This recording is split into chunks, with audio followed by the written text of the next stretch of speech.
Hello, hello. Welcome to our what seems like a very long time between episodes here of Radio New England. I am Adam Dusemaree, producer of Radio New England, and still haven't found a new permanent host yet. When my partner left me last year to pursue other endeavors, but here I am again, trying my hand in front of the mic instead of behind. Radio New England is a joint venture with the New England Music Awards, and so we're not focusing on the New England Music Awards as much as music in general around New England. And case in point to that, today, my guests are John Locke and Steve Samler of the Middlesex Concert Band. So welcome. Hello, gentlemen. Adam. Thank you. I've had the opportunity to work with the Middlesex Concert Band for a number of years now in a production standpoint, and thought it was about time to bring you guys on to kind of promote the band and talk about what you guys are doing. You're going to be starting your 2019-2020 season in a few days. So why don't we just start? John is is a trumpet player and the current president of the board. Correct. And Steve is a flute and piccolo player with the band and past president, I understand. Right. So if you guys just want to start and maybe give me a little history of the band and the group and kind of how you started and got to where you are now. Okay. Sure, let me do that. I'm kind of one of the elder statesmen of the band, having been around with the band since the early 90s. But to go back a little bit further than that, the band's been around since the mid-70s and started out as a marching band in Wakefield. And eventually that got turned into a concert band. And we've had maybe 5 or 6 conductors over the years, not too many, but it's been an interesting journey with the different conductors we've had, from beginning with, I remember Rob Shelley, and then I remember David Rocks, who was with Gordon College, and then we had Jim Odell, who was at the conservatory, and now we're with Mark Olson, who's from the Harvard Wind Ensemble. So we've had a nice array of conductors and a lot of opportunity to learn music, learn good music and different music, and play with different people. So the band's been around quite a while, and if you run into some older people in the Wakefield area who have played instruments, they have played in the band at some point. So how did you guys make the transition from marching band to concert band? Well, Do you know? I wasn't here for that, and you weren't here for neither that. was I. But somewhere around 76 or somewhere in there, or a little earlier, 73, they performed for the first time in Melrose at the Armory there in Melrose and Memorial Hall. And that's when it became a concert band. So we're actually on about year 46, kind of homing in on a 50th anniversary in a few years. So we're starting to think about what we'll do that'll be special for that year, but we have a little bit of time yet. But I came on in the last chapter of that those series of conductors, and I would say that one of the biggest draws to the band for the current membership is probably the conductors and the prestige of them and the ability of them to teach the group and really grow the ensemble. And so Mark Olson's the director of bands at Harvard University, and so a lot of people are very excited to have him teaching them and just getting the band through a lot of tough music. So is it Mark who decides your programs, or Yes. is that? There is a committee of sorts, but I have never even been to that committee. So I don't know. For me, the music is decided and it comes into the folder and it's always good. I think there's the always planning board input. gets involved a little There, bit. we come up with themes, and then it gets filled in with specific pieces. And there's a lot of input from some of, we have a lot of players in the band who are music teachers for their career, so they have a lot of repertoire and a lot of ideas for specifics. But from my perspective, it just comes into my folder, and there's always a mix of less and more challenging, and it's always been that part's been a lot of fun. So you do, obviously your holiday concert is holiday music, and it's carols and cookies is the name of that concert that you've been doing for a couple, at least as long as I've been with you guys. But your spring concert is changes. Yeah. What have you done? We'll get into this year's season in a bit, but what have been some previous? Yeah, so that one is one that's fun to come up with a theme like Irish theme. What are some others, Steve? Oh, myths and legends we've done. We've done different countries. We do music around the world. Patriotic themes, things from Hollywood and Broadway. Yeah, we did a USO type show once. Yeah. Yeah, so it's always these thematic things, and we'll decorate the hall, or at least we used to. We used to decorate the hall. I mean, maybe I should go back a little bit if you don't mind. The band was really kind of a do-it-yourself organization originally, where we would decorate the gym over at the Civic Center in Wakefield to the theme of the concert. And we've kind of outgrown that at this point. Now we play in the Galvin Middle School, but it used to be a lot more work. We'd have to construct a stage and build a stage each time and put a curtain around it and construct curtains in the back and kind of transform the hall into these themes. But now we're playing at the Galvin. The Galvin is a state-of-the-art performance hall. It's a step up from the Yes. drill hall of the Civic Center. Oh, yeah, Acoustically, yes. it's a much better experience, and so it's more of a symphonic hall. It's it's a very nice facility in Wakefield. So it's a pleasure to play in and to hear the concerts in. I think what we're gonna do now is we're gonna get into this year's program, but we're gonna start off with a concert you've got coming up. This is today. It is December 9th. It is Monday, December 9th, and you've actually got a concert coming up in 5 days, 6 days from now. Coming up. So just give us a quick edit, and that's the beginning of your 2019-2020 season. So just give us a quick overview of. Okay, so we're just getting into our regular season. So the regular season being the 3 concerts that we put together for performance in the Galvin Auditorium. And so we are kicking that off with the Carols and Cookies concert on Saturday. And it's been Carols and Cookies for as long as I've been a member of the band. And it's always a favorite of the season. So it's one of the most, the best attended shows we do. It's a lot of fun to put on every year. And one of the fun things we have for part of that concert is a little bit of high-tech show and tell, which will be kind of fun as well. Is this a good time to? Go ahead. Okay. So, my day job is as an engineer at E-Ink. They're the company in Billerica that makes these black and white displays for e-readers and Kindles and things like that. And so this is one of the prototype displays that they've let me take out of the building for the concert this weekend, which is a full color E-Ink display. So these aren't really in the wild too much yet, but this is going to be at the post-concert reception of our concert on the way into our cookie walk, which is kind of a hallmark of the event. And so what's unique about these displays is that it can change from one image to the next. And so one of the things that we're hoping, so it's going to change to the next image.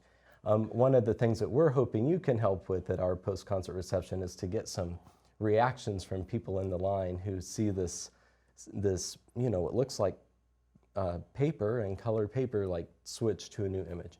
And so this is actually going to be our poster for this year's spring concert. So it's Sea to Shining Sea, and it's going to be about the different parts of the country. And then it's going to go back to the cookie walk and do some other graphics. So that's going to be kind of fun. We'll have a little bit of a technology facet to this year's concert. So you mentioned the cookie walk. That is part of the that's the cookies part of Carols Yeah. and Cookies. So that might be the bigger draw than the music. We don't know, but we used to do a big bake sale for the Carols and Cookies concert, but recently we've been doing a cookie walk instead. And the way that works is the band members bake at home a bunch of cookies, as many as we can get people to make, and we end up with about 1,500 cookies. So imagine a smorgasbord of cookies, and then the audience is able to purchase a small bag or a big bag and just fill it with whatever they like. And so that's how a cookie walk works. And And it's been a great fundraiser for the band. It's really seems to be limited only by how much we can bake. So that takes place after Yes. the concert. Yep. Yes, and for the concert, just to give kind of a preview of what we'll be doing, is on the agenda is some stuff for the kids, some stuff for the adults, and some serious stuff, but all holiday music. We'll be doing How the Grinch Stole Christmas this year, and we'll also be doing the Polar Express, which the kids will really enjoy, and because they all know the music and so on, and some Hanukkah music, a little early for that, but it'll be Hanukkah music, and a Russian sleigh ride piece. So a variety of music, but we think it's all music that the audience will really like hearing. Okay. And that part of the concert will be an hour in length, and then we do the cookie walk, and as part of the cookie walk, we have small ensembles from the band. They'll be doing some caroling during that reception. So that's the general format. So let's give the listeners a taste of Carols and Cookies. We have I'm going to play just a small little clip from last year's show, and so we're going to listen to that, and then when we come back, we'll talk about the rest of the season and some other stuff with the band. So we're going to listen to last year's Cookies and Carols for a minute or two, and we'll be right back.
All right. Well, that was a little bit of a clip from last year's Cookies and Carols to kind of give you a quick little taste about what happens there.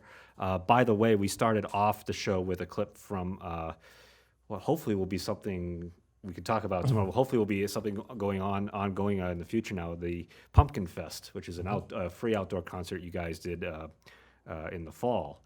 And I'd just like to say, just point out to anybody who would like to experience the previous concerts that you guys have done to get an idea of what's going on. You can check out the video of almost all the concerts on vimeo.com/channels/Middlesex Concert Band, all one word. And you can go through and check out a bunch of the concerts at the Galvin and even pre-Galvin time there as well. So I'll just say about that Vimeo channel real quick. It seems, the improvements or the additions to what you produce there are pretty remarkable. So I know that there's a 360 feature from the last concert and some digital script and a lot of pretty neat additions there for sure. yeah, go ahead and see the spring concert, Make a Joyful Noise, from the either from the view of the performers or from Mark's point of view up there as well. So so Cookies and Carols is Saturday. It's a Saturday concert this time. In the afternoon, 3 p.m. At 3 p.m. in Saturday the 14th. At the Galvin in Wakefield. But you've got other concerts that are planned with the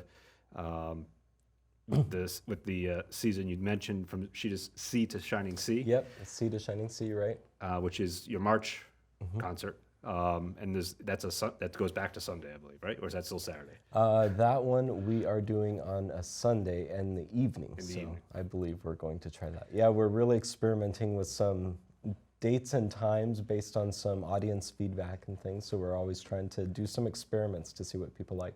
Okay, and then you have your spring start of summer concert. Spring into summer, yeah. So that's always the kind of a pick of eclectic favorites usually. So Yeah, and that's a free concert. Okay. it has been in the past. It hasn't been. So we're trying to make it part of our regular season and increase what we do around that program. So it's that's another one that we're also. It's one of our laboratories for what we'd like to add to the programs, and so that's. And then from there we go into the summer program, which is outdoors primarily. And this year we are going to play, in addition to our July 4th program, I'll let Steve talk about that in a minute, but we're going to play with the Movies on the Lake crew. That's the Wakefield Cable Access Television program where they project movies on Lake Quannapowitt in Wakefield. And we'll be doing a concert preceding one of those movies. So that'll be a first collaboration for us. So the summer concerts aren't part of the official season. They're kind of just other fun little things that you... Yeah, they're kind of when we are open to performing for a fee and these types of things. So depending on what festivals around the area are happening and want to have a concert band a part of their celebration, then the summer schedule kind of depends on the celebrations that are happening around the area. So what about the 4th of July? You guys do a performance on the common? Yes, we do two concerts, as a matter of fact. We do one on the Andover Common in the morning. That's where Steve is from. And the firemen have a pancake breakfast, and then we play for about an hour and a half or so, and it's usually patriotic music, July 4th sort of stuff, and all the usual marches and Broadway tunes and so on. And then in the evening, we basically do the same show, but at the golf course in Melrose, at Mount Hood. And that's also outside on the porch overlooking the lawn. So that's always a fun show as well. But you don't have to go to both. If you come to one or the other, you're going to hear the same music. Show. But you get your choice. Okay. And most of that we'll bring to Wakefield for the Movie on the Lake the following Thursday night. So yeah, that'll be. And then we mentioned Pumpkin Fest. Yep. This was something I wasn't aware of. This is something new that you tried out this year. And we're going to try something this coming summer, I hope. So this isn't official, but it's been explained to the board and getting all the feedback now. And we're going to hopefully make a decision in January to implement something new in the summer. And it's really geared towards getting people more involved with the band and things like that. So after the 4th of July, we're normally off on recess. Everybody gets a break from rehearsals, etc.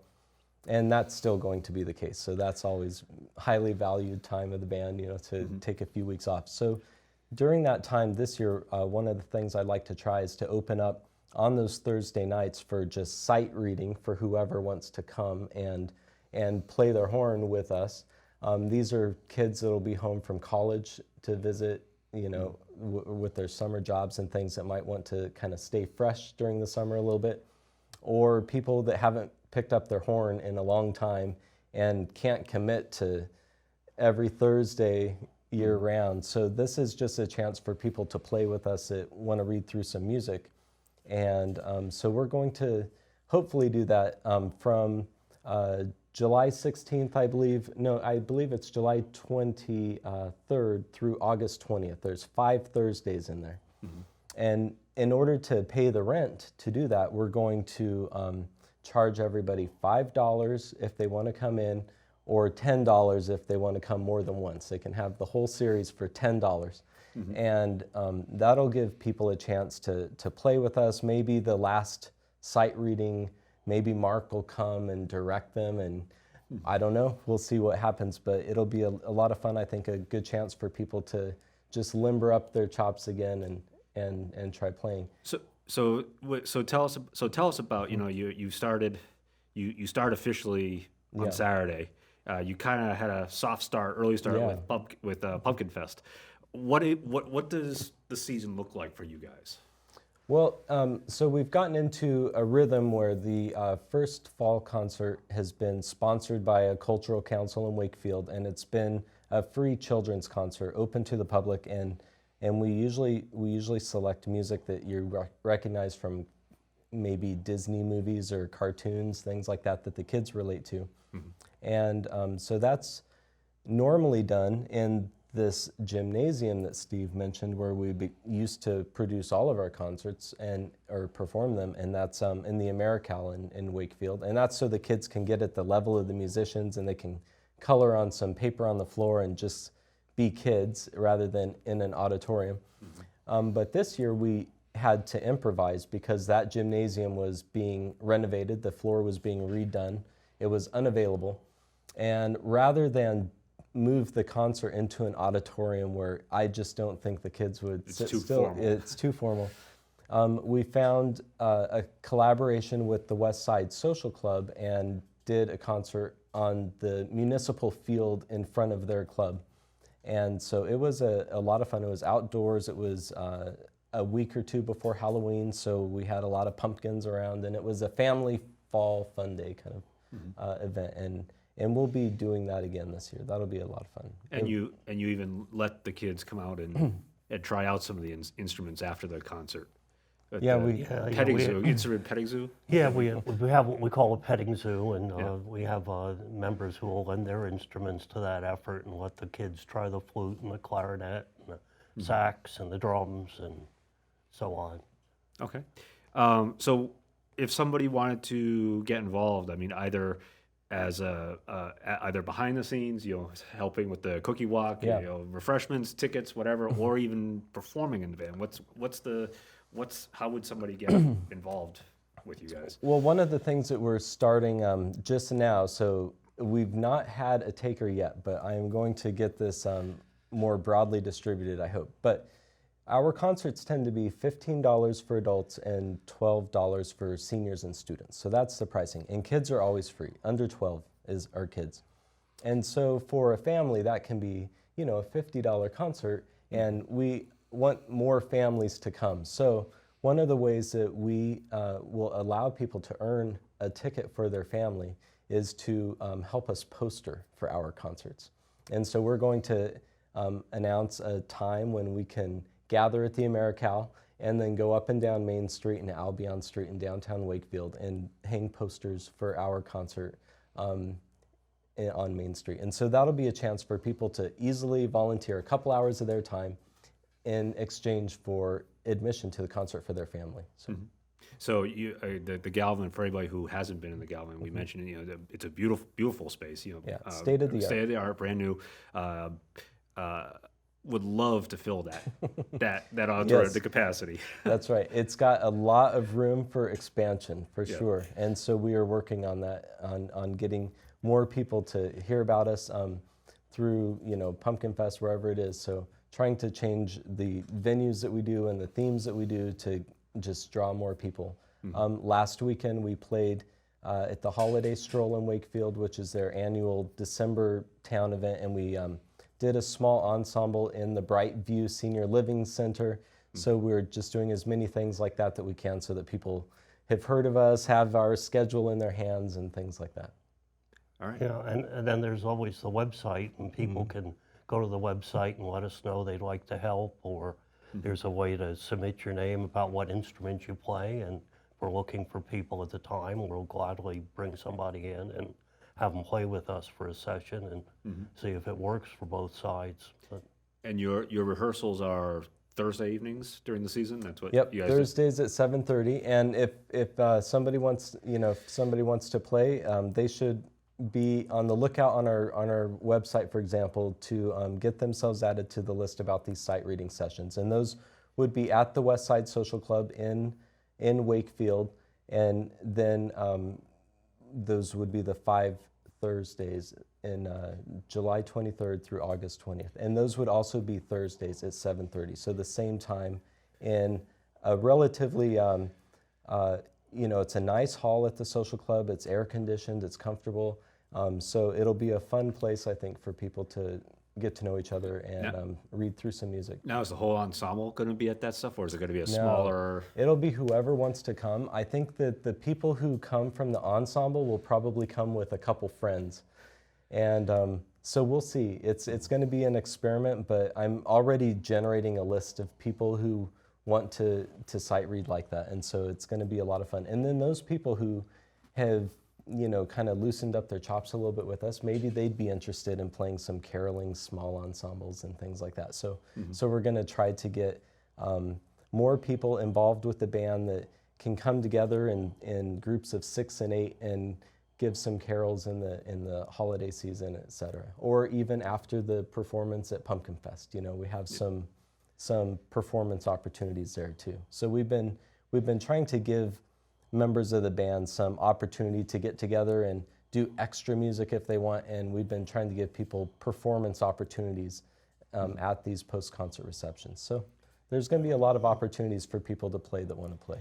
So one thing I want to, before we wrap things up, you guys have been playing with the ensemble for a while. So favorite piece that you've played? My favorite piece has been I think it's called Runaway Locomotive. I could be wrong about the exact title, but it sounds exactly like the Great Train Robber. The Great Train Robber. Yes. That's probably my favorite piece, and it's just got these really cool Doppler effects of this historic train chase.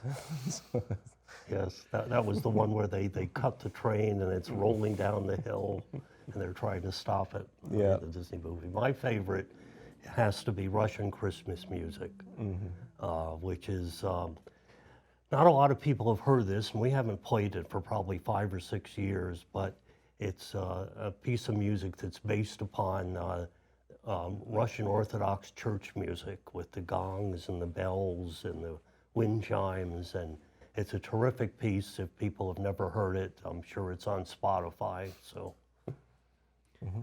Great. So again, anybody who happens to listen to this either now live on the 9th or between now and Saturday, Saturday 3 o'clock, Saturday the 14th, 3 o'clock at the Galvin Middle School in Wakefield for carols and cookies. Yes. And I have that program in front of me, so it looks like you do have a mix of stuff it'll be a for mix us, of so. things people have heard over and over, and some things that people will recognize that they'll be able to kind of put a face with the name, so to speak. So it'll be a nice concert. and we've got that special one that we might play. Yes, there's an encore opportunity on Right. this one, yes. All right.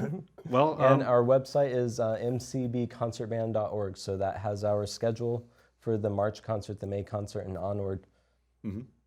okay, and people can buy tickets and everything for the From concerts there. from there. Correct. All Or right. at the door. Or at the door. All right. So, any last thoughts? Anything we missed that you guys like to get out there before we?